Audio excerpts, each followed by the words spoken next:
from PFF. The ideal haul for every NFL team in the first 3 rounds of the draft. For the Browns, they have Cam Ward, Oregon offensive tackle Josh Connerly, wide receiver, also from Miami, Xavier Restrepo, and Kentucky cornerback Maxwell Hairston. So, Jeff, if you can get Ward and Restrepo, one of his favorite receivers, in addition to a tackle, Connerly, and a cornerback, Hairston, first 3 rounds, you happy with that?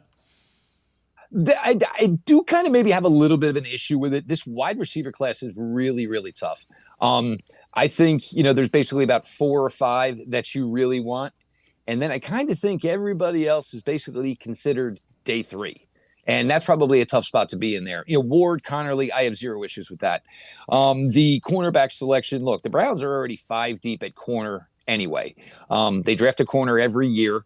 I'm sure that is going to be the case this year. I mean, look, your head coach is a defensive back, your general manager is a defensive back. You love defensive backs, so it's just the way it goes. But, to not have running back in there, to not have tight end in there, to not have a defensive tackle or a defensive end in there. If you look in basically what the meat and the potatoes of this draft is, it's the running back position. And look, I don't know if signing or re-signing Nick Chubb or not re-signing Nick Chubb affects it. I still think you're looking to go heavy at running back. The defensive tackle class, as we're seeing right now, is a loaded group. I don't know if you want to get in on that on day 3. I think the sweet spot on that is in day 2 and day 3.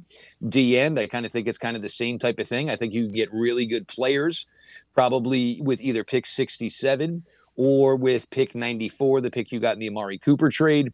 I think those would be positions you might want to focus on a little bit more. The Browns need guys that can score touchdowns. So tight end, running back, in my opinion, are probably going to be a little bit more important than wide receiver.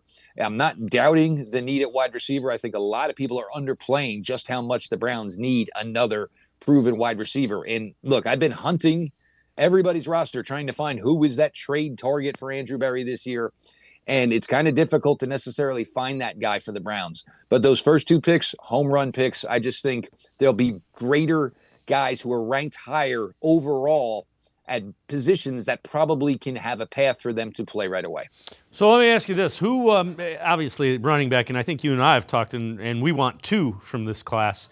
If you're looking at a running back at 3, our third-round pick, who would, if somebody's there, man, I'm running the card up, and then more realistic? Well, first off, there's going to be good running backs to be had anywhere. Because when you get a class, and I believe it is, there are several guys that have 32 with draftable grades. So that would mean a running back for every team in the NFL. If you're going to go probably what would be 67, the beginning of the 3rd round, I think a guy to me that kind of screams out right here is Dylan Sampson from Tennessee. He had a really good career. Then he finally got to basically be the bell cow this year. Still only 20 years old, so he will play all of his rookie year at 21 years old. Had a monster year for Tennessee. He's basically a one-cut-and-go guy. And so many people, this would be a good guy to fit in Kevin Stefanski's system. It's a good system. A lot of running backs would look good in this system.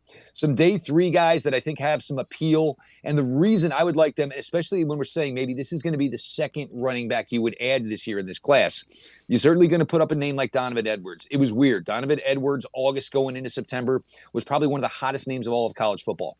Now, very, very just basically a back burner guy, but gives you great receiving ability.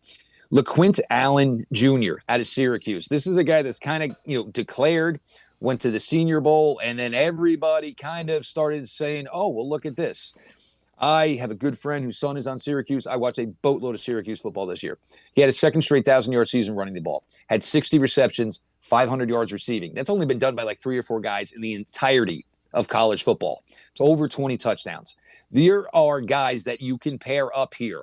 And even if Nick Chubb comes back, you have to start thinking, what is the future of this room? Nick Chubb is most likely only going to sign a 1-year deal, which means Jerome Ford as well is on the last year of his rookie deal. The Nick Chubb thing is a really difficult conversation, I think, that nobody wants to have. But you, as an NFL general manager, you have to start looking at the future of all of your positional rooms. So the Browns are going to have to do that. And this is the class where you can probably get it right. And you could get 2 cheap running backs who you're probably going to pay less than Nick Chubb over the next couple of seasons. And it certainly is an avenue where this team can improve. They were low. They couldn't score points. They couldn't run the ball. And hopefully going back to the wide zone system, getting the offensive line in a better shape should allow for a lot more success. But you can get really young and good if you're the Cleveland Browns at the running back position, and it's something they really need to address.